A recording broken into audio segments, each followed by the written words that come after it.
Okay, so this is question 4 of mock paper A2 for component 3, and it's exam time, so I've got my calculator, pen, pencil, ruler, my trusty highlighter.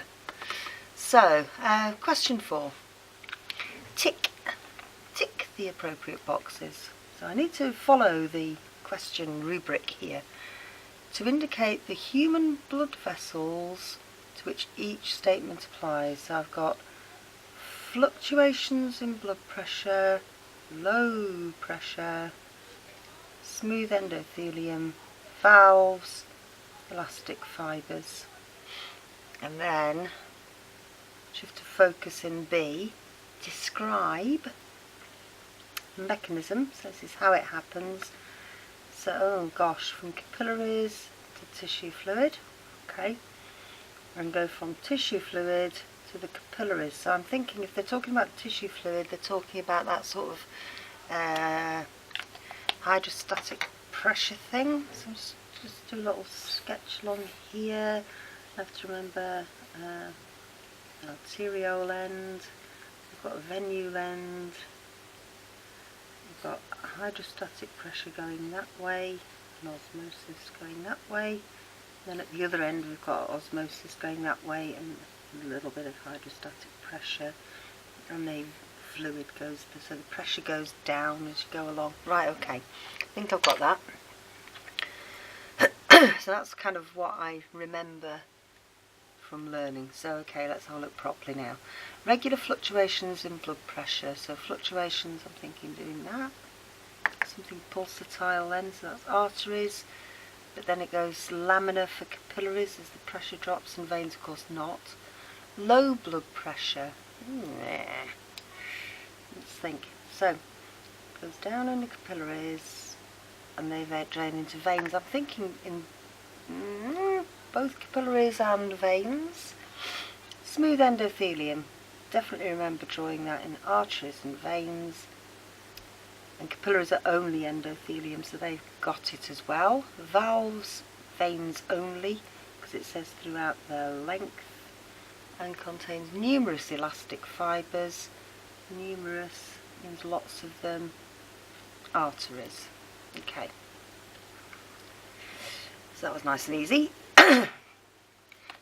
Describe the mechanism. So, materials. Yeah. Okay, so the hydrostatic pressure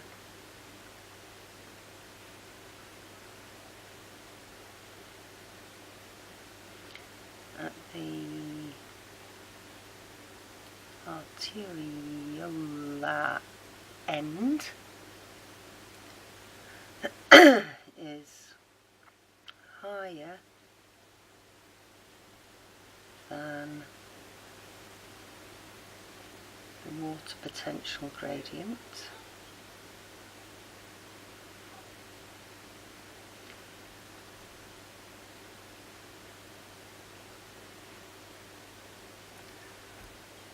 Forcing materials out.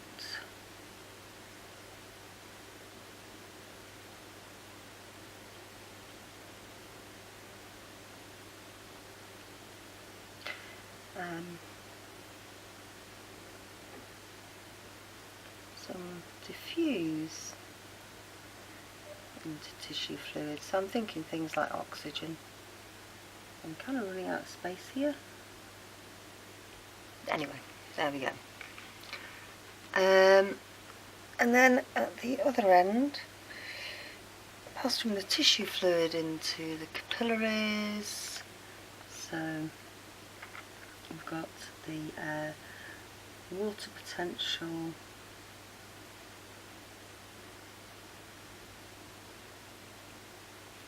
gradient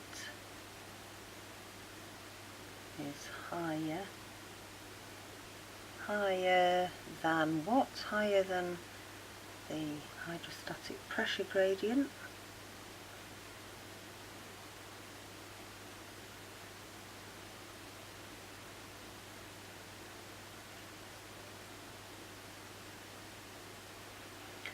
So water, remembering osmosis is only water,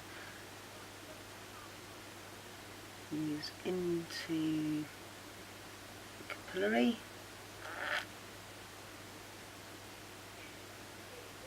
By osmosis. And then I'm thinking other waste products. Don't want to be too specific there. Products diffusing. Super duper.